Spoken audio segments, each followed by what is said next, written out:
ಎಲ್ರಿಗೂ ನಮಸ್ಕಾರ. ನಾನು doctor Bhavesh Engineer, consultant pulmonologist. I am the founder and director of HJB ಲಂಕೆ. ಸೊ ಇವತ್ತು ನಾನು ಈ ಇಂಟ್ರಾಕಾಸ್ಟಲ್ ಡ್ರೈನೇಜ್ ಅಥವಾ ICD ಬಗ್ಗೆ ಮಾತಾಡಲಿಕ್ಕೆ ಇಷ್ಟಪಡ್ತೀನಿ.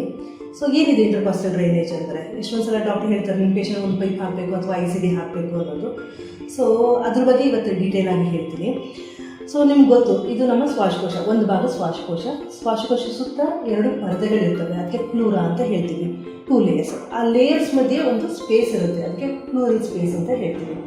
ಸೊ ಈ ಪ್ಲೂರಲ್ ಸ್ಪೇಸ್ ಕೆಲಸ ಏನು ಅಂತ ಹೇಳಿದ್ರೆ, ನಮ್ಮ ಶ್ವಾಸಕೋಶ ಉಸಿರಾಡಬೇಕಾದ್ರೆ ಆರಾಮಾಗಿ ಎಕ್ಸ್ಪ್ಯಾಂಡ್ ಆಗೋದು, ಕಾಂಟ್ಯಾಕ್ಟ್ ಆಗಲಿಕ್ಕೆ ಹೆಲ್ಪ್ ಮಾಡ್ತಾ ಇರುತ್ತೆ, ಯಾವುದೇ ಫ್ರಿಕ್ಷನ್ಸ್ ಇರೋದಿಲ್ಲ. ಕೆಲವು ಕಾಯಿಲೆಗಳಲ್ಲಿ ಆ ಪ್ಲೂರಲ್ ಸ್ಪೇಸಲ್ಲಿ ರಕ್ತ ತುಂಬಿಕೊಳ್ಬಹುದು, ನೀರು ತುಂಬಿಕೊಳ್ಬೋದು. ನೀರು ಅಂದರೆ ಸಾಮಾನ್ಯವಾಗಿ ಕೀವು, ನಾವು ನೀರು ಅಂತ ಹೇಳ್ತೀವಿ, ಅಥವಾ ಗಾಳಿ ಕೂಡ ತುಂಬಿಕೊಳ್ಬೋದು.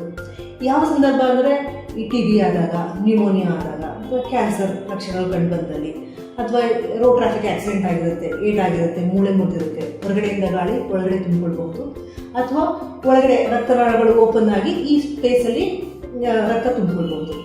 ಆ ಸ್ಪೇಸಲ್ಲಿ ಯಾವಾಗ ನೀರು ರಕ್ತ ಜಾಸ್ತಿ ತುಂಬಿಕೊಳ್ಳುತ್ತಲ್ಲ, ಅದು ಶ್ವಾಸಕೋಶನ ಕಂಪ್ರೆಸ್ ಮಾಡಲಿಕ್ಕೆ ಶುರುವಾಗುತ್ತೆ. ಶ್ವಾಸಕೋಶ ಒಂಥರ ಬಲೂನ್ ಥರ ಅಥವಾ ಸ್ಪಾಂಜ್ ಥರ ಅಂತ ಹೇಳ್ಬೋದು. ಯಾವಾಗ ಅದು ಕಂಪ್ರೆಸ್ ಆಗಕ್ಕೆ ಶುರುವಾಗುತ್ತೆ, ನಮಗೆ ಉಸಿರಾಟ ತೊಂದರೆ, ಕೆಮ್ಮು, ಎದೆ ನೋವು ಕಾಣಿಸ್ಕೊಳ್ಳಿಕ್ಕೆ ಶುರುವಾಗುತ್ತೆ. 2 ರಿಂದ 3 ಲೀಟ್ರ್, ಕೆಲವು ಸಲ 5 ರಿಂದ 10 ಲೀಟ್ರ್ ಅಷ್ಟು ತುಂಬಿಕೊಳ್ಬಹುದು.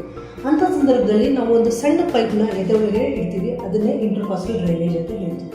ಎದೆ ಸುತ್ತ ಇರೋ ಮೂಳೆಗೆ ರಿಬ್ ಕೇಜ್ ಅಂತ ಹೇಳ್ತೀವಿ. 2 ರಿಬ್ ಕೇಜ್ ಮಧ್ಯೆ ಏನು ಗ್ಯಾಪ್ ಇರುತ್ತಲ್ಲ, ಅದಕ್ಕೆ ಇಂಟರ್ಕಾಸ್ಟಲ್ ಸ್ಪೇಸ್ ಅಂತೀವಿ. So this is the intercostal drain tube. ಆ ಇಂಟರ್ಕಾಸ್ಟಲ್ ಸ್ಪೇಸ್ಗೆ ನಾವು ಯಾವಾಗ ಟ್ಯೂಬ್ನ ಹಾಕ್ತೀವಲ್ಲ, ಅದನ್ನು ಇಂಟರ್ಕಾಸ್ಟಲ್ ಡ್ರೈನೇಜ್ ಅಂತ ಹೇಳ್ತೀವಿ. ಇದು ಒಂದು ಸಣ್ಣ procedure, 15 to 20 minutes procedure. 1 centimetre ಇನ್ಸಿಸನ್ನು ಚೆಸ್ಟಲ್ಲಿ ತಗೊಳ್ತೀವಿ ನಾವು.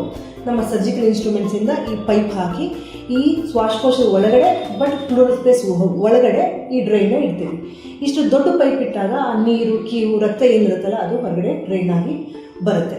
ಸೊ ಈ ಪೂರ ಡ್ರೈನ್ ಬರಲಿಕ್ಕೆ ನಿಯರ್ಲಿ 3 to 4 ಡೇಸ್ ತಗೊಳ್ಬಹುದು. ಬಟ್ ಕೆಲವು ಸಂದರ್ಭದಲ್ಲಿ ಅದು ವಾರಗಟ್ಟಲೆ ಅಥವಾ ತಿಂಗಳುಗಟ್ಟಲೆನೂ ಕೆಲವು ಸಂದರ್ಭದಲ್ಲಿ ತಗೊಳ್ಬೋದು. ಬಟ್ ಸಾಮಾನ್ಯವಾಗಿ 3 ರಿಂದ 4 ದಿನ ಸಾಕಾಗುತ್ತೆ. ಸೊ ಈ ಟ್ಯೂಬಲ್ಲಿ ಇಟ್ಟಾಗ ಈ ಕೆಳಗಡೆ ಒಂದು ಬ್ಯಾಗ್ ಕನೆಕ್ಟ್ ಮಾಡಿರ್ತೀವಿ. ಆ ಬ್ಯಾಗಿಗೆ ಫ್ಲೂಯಿಡ್ಸ್ ಕನೆಕ್ಟ್ ಆಗ್ತಾ ಇರುತ್ತೆ. ಒಂದ್ಸಲ ಎಲ್ಲ ಫ್ಲೂಯಿಡ್ಸ್ ಎಲ್ಲ ಡ್ರೈನ್ ಆಯಿತು ಅಂದರೆ ಈಸಿಯಾಗಿ ಈ ಟ್ಯೂಬ್ನ ಹೊರಗಡೆ ತೆಗೆದುಬಿಡ್ಬೋದು. ಅಂದರೆ ಈ ಪ್ರೊಸೀಜರ್ ಬರೀ 1 ಸೆಂಟಿಮೀಟರ್ ಇನ್ಸಿಷನ್ ಇರೋ ಪ್ರೊಸೀಜರ್. ನಿಮ್ಮ ಚರ್ಮಕ್ಕಾಗಲಿ ಅಥವಾ ಕಾಸ್ಮೆಟಿಕ್ ಪರ್ಪಸ್ಗೆ ಯಾವ ಹಾನಿ ಕೂಡ ಆಗೋದಿಲ್ಲ. ಎಲ್ಲ ಪ್ರೊಸೀಜರ್ಗಳು ಕಾಂಪ್ಲಿಕೇಶನ್ ಇದ್ದೇ ಇರುತ್ತೆ. ಹಾಗೆ ಈ ಪ್ರೊಸೀಜರಲ್ಲೂ ಕೆಲವು ಕಾಂಪ್ಲಿಕೇಶನ್ಸ್ ಇದೆ. ಮೋಸ್ಟ್ ಕಾಮನ್ ಕಾಂಪ್ಲಿಕೇಶನ್ ಅಂದರೆ ರಕ್ತಸ್ರಾವ ಆಗೋದು. ಯಾಕಂದರೆ 2 ರಿಬ್ ಕೇಜ್ ಮಧ್ಯೆ ಏನಿರುತ್ತಲ್ಲ, ರಿಬ್ಸ್ ಮಧ್ಯೆ ಆ ಸ್ಪೇಸಲ್ಲಿ ತುಂಬ ರಕ್ತನಾಳಗಳು ಚಲಿಸ್ತಾ ಇರ್ತವೆ. ನಾವು ಟ್ಯೂಬ್ ಹಾಕಬೇಕಾದ್ರೆ ರಕ್ತನಾಳ ಹೊಡೆದಾಗ ರಕ್ತಸ್ರಾವ ಜಾಸ್ತಿ ಆಗಬಹುದು. ಆ ಸರ್ಜಿಕಲ್ ಇನ್ಸ್ಟ್ರೂಮೆಂಟ್ ಹೋಗಿ ಈ ಲಂಗ್ಸ್ ಟಚ್ ಆದಾಗ ತೂತಾಗಿ ಲಂಗ್ಸಿಂದ ಗಾಳಿ ಹೊರಗಡೆ ಬಂದು ನ್ಯೂಮೋಥೊರಾಕ್ಸ್ ಆಗಬಹುದು. ಇದರಿಂದ ಶ್ವಾಸಕೋಶ ತೊಂದರೆ, ಉಸಿರಾಟ ತೊಂದರೆ ಅಥವಾ ಹಾರ್ಟ್ ರೇಟ್ ಏರಿಳಿತ ಆಗೋ ಚಾನ್ಸಸ್ಗಳು ಇರ್ತವೆ. ಇದು ಎಲ್ಲ ಪೇಷಂಟಲ್ಲೂ ಆಗುತ್ತೆ ಅನ್ನೋದಿಲ್ಲ. 100ರಲ್ಲಿ 3 ಜನಕ್ಕೆ ಈ ತೊಂದರೆ ಆಗೋ ಚಾನ್ಸಸ್ ಇರುತ್ತೆ. ಇದು ಒಂದು ಕಡೆ ಆದರೆ, ಅಕಸ್ಮಾತ್ ನಾವು ಈ 3% ತೊಂದರೆಗೆ ಹೆದರ್ಕೊಂಡು ನಾವು ICD ಹಾಕದೇ ಇದ್ದರೆ, ಅಲ್ಲಿ ತುಂಬಿಕೊಂಡಿರೋ ನೀರು ಅಥವಾ ಕೀವು ಅಲ್ಲೇ ಉಳ್ಕೊಂಡಿರುತ್ತೆ. ಉಸಿರಾಟ ತೊಂದರೆ ಜಾಸ್ತಿ ಆಗಬಹುದು ಅಥವಾ ಕೆಮ್ಮು ಜಾಸ್ತಿ ಆಗ್ಬೋದು, ಕೆಲವು ಸಲ ಪ್ರಾಣಾಪಾಯ ಕೂಡ ಆಗಬಹುದು. So complication rates if not treated it will be higher, 70 to 80%. So ಒಂದು ಕಡೆ ವೆರಿ ಹೈ ರಿಸ್ಕ್, ಇನ್ನೊಂದು ಕಡೆ ಲೆಸ್ ರಿಸ್ಕ್. ಆಗ ರಿಸ್ಕ್ ಆ್ಯಂಡ್ ಬೆನಿಫಿಟ್ ವೇ ಮಾಡಿ ನೋಡ್ತೀವಿ.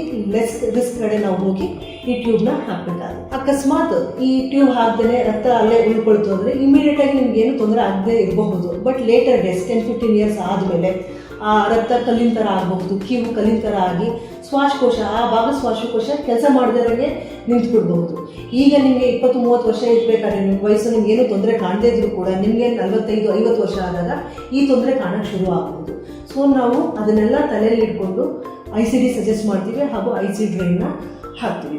ಇದು ಸಿಂಪಲ್ ಪ್ರೊಸೀಜರ್ ಆಗಿರೋದ್ರಿಂದ ನಿಮ್ಮ ಡಾಕ್ಟರ್ಸ್ ನಿಮ್ಗೆ ಏನಾರ ನಿಮ್ಮ ಪೇಷಂಟ್ಸ್ಗೆ ಏನಾದ್ರು ಹೇಳಿದ್ರೆ ICD ಹಾಕಬೇಕು ಅಂದರೆ ನೀವು ಧೈರ್ಯವಾಗಿ ಒಪ್ಪಿಗೆ ಕೊಡಬೇಕು ಅನ್ನೋದನ್ನ ನಾನು ಕೇಳ್ಕೊಳ್ತೀನಿ. ಇಷ್ಟು ಹೇಳಿ ನನ್ನ ICD ಬಗ್ಗೆ ಮಾಹಿತಿನ ಮುಗಿಸ್ತಾ ಇದ್ದೀನಿ. Thank you so much.